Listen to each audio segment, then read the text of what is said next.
అందరికీ నమస్కారం అండి. జేడీ వరల్డ్ యూట్యూబ్ ఛానల్కు స్వాగతం. నేను ఈరోజు చేయబోయే రెసిపీ ఫిష్ మసాలా కర్రీ అండి. ఈ ఫిష్ తీసుకున్నామండి. వీటిని శుభ్రంగా స్కిన్ తీసేయాలి. మొత్తం స్కిన్ తీసినాక ఈ మసాలా కోసం పచ్చిమిర్చి, కొబ్బరి, జీలకర్ర, దీనికి టేస్ట్ చాలా బాగుంటుందండి. ఇవి కొంచెమే కదా, దానికని సరిపడా 2 చిన్న ఉల్లిపాయలు తీసుకుని ఇప్పుడు ఇది మిక్సీ పట్టాలండి. మసాలా కోసం ఇది చాలా బాగుంటుంది టేస్ట్. ఇలా చేస్తే మసాలా కర్రీ, ఫిష్ మసాలా కర్రీకి ఇలా అయిన తర్వాత ముందు పచ్చిమిర్చి, కొబ్బరి, జీలకర్ర మిక్సీ వేసాను. ఇప్పుడు ఉల్లిపాయలు కొంచెం కట్ చేసుకుని వేస్తున్నానండి. ఇది మెత్తగా మిక్సీ వేసుకోవాలి. ఇలా వేసుకున్న తర్వాత దీని గ్రేవీ కోసం అండి కట్ చేసుకుంటే వేరుగా ఉంటుంది టేస్ట్. ఇలా మిక్సీ వేసుకున్నది చేస్తే డిఫరెంట్ టేస్ట్ ఉంటుందండి మసాలా ఫ్లేవరు. ఈ ఫిష్ మసాలా కోసం డిఫరెంట్గా చేసుకోవచ్చండి. పులుసుకు వేరు, ఇగురుకు వేరు. ఇది మసాలాతో చేస్తున్నాను. జీలకర్ర, పచ్చిమిర్చి, కొబ్బరి స్టవ్ వెలిగించి ముందుగా ఆయిల్ వేసుకున్నానండి. ఈ ఫిష్ ముక్కల్ని ఫ్రై చేసుకోవాలి. ముందుగా దీని ముందు ఉప్పు కారం పట్టించే అవసరం లేదండి, వట్టి ముక్కలే ఫ్రై చేసుకోవాలి. ఆయిల్ వేడైన తర్వాత వీటిని వేయించుకుంటున్నానండి.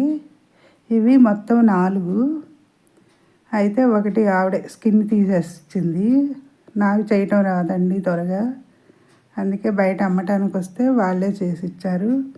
ఇలా దీన్ని డీప్ ఫ్రై చేసుకోవాలి. 2 పక్కల కూడా తిప్పి, ఒక పక్క కొంచెం ఫ్రై అయిన తర్వాత మరో వైపుకు తిప్పుకుని ఫ్రై చేసుకోవాలండి. దీనిలోనే ఇప్పుడు మసాలా ఫ్రై చేసుకోవాలి. ఇవి ఏగిపోయినాయండి. ఇప్పుడు తీసేసుకోవచ్చు వీటిని, ఫిష్ని. ఈ చేపల్ని గురక చేపలు అంటారంటండి. అయితే స్కిన్ తీసినా కూడా చాలా గట్టిగా ఉన్నాయి చేపలు. ఇలా ఫ్రై అయిపోయిన తర్వాత తీసుకోవాలండి. ఇప్పుడు ఈ మసాలాలో మళ్ళీ ఉడికించుకోవాలి. ముందు ఈ ఫ్రై అయిపోయిన చేప ముక్కల్ని తీసేస్తున్నానండి.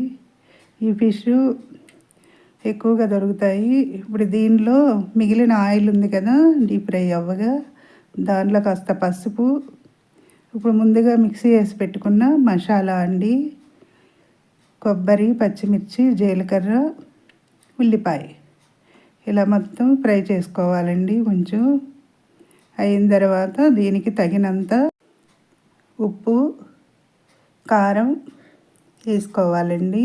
దీనికి సరిపడా. ఇవి కొంచెమే కదా, 1 స్పూన్ వేసాను. తర్వాత చాలకపోతే చూసి వేసుకోవచ్చండి. దీన్ని ఇలా మొత్తం కలుపుకోవాలండి. కలిపి కొంచెం వాటర్ పోయాలి. దీనికి తగినన్ని వాటర్ పోసి అవి మసాలా ఉడుకుతున్నప్పుడు ఈ ఫిష్ ఫ్రై చేసుకున్న ఫిష్ ముక్కల్ని వేసుకోవాలండి. ఇలా ఒకసారి కలిపి ఆ మసాలా ఉడికేటప్పుడు ఈ ఫ్రై చేసుకుని పెట్టుకున్న ఫిష్ ముక్కలు వేసుకోవాలండి.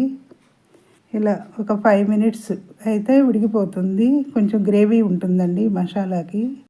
ఈ ఫిష్ తింటే ఎక్కువ జుట్టు పెరుగుతుందండి, కంటి చూపుకి కూడా మంచిది అనేది అమ్మమ్మ.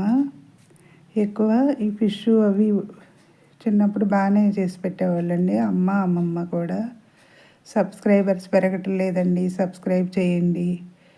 సబ్స్క్రైబ్ చేయకపోతే వీడియో చూసిన వెంటనే సబ్స్క్రైబ్ చేయండి. మరిన్ని వీడియోస్ చేస్తాను. నేను చేసే వీడియోస్ ఎలా ఉన్నాయో కామెంట్స్లో పెట్టండి. మరిన్ని వీడియోస్ చేస్తానండి. ఫిష్తో చాలా వెరైటీస్ చేయొచ్చండి. ధనియాలు, జీలకర్ర పౌడర్ వేస్తున్నానండి. నేను వీడియో చేయలేదు. అల్లం వెల్లుల్లి పేస్ట్ కూడా వేసానండి. ఈ మసాలా ఉడికేటప్పుడు వేయాలి. అయిపోయిందండి ఫిష్ మసాలా కర్రీ. నచ్చితే లైక్ చేయండి, షేర్ చేయండి, సబ్స్క్రైబ్ చేయండి. మీ లక్ష్మీ కుమార్.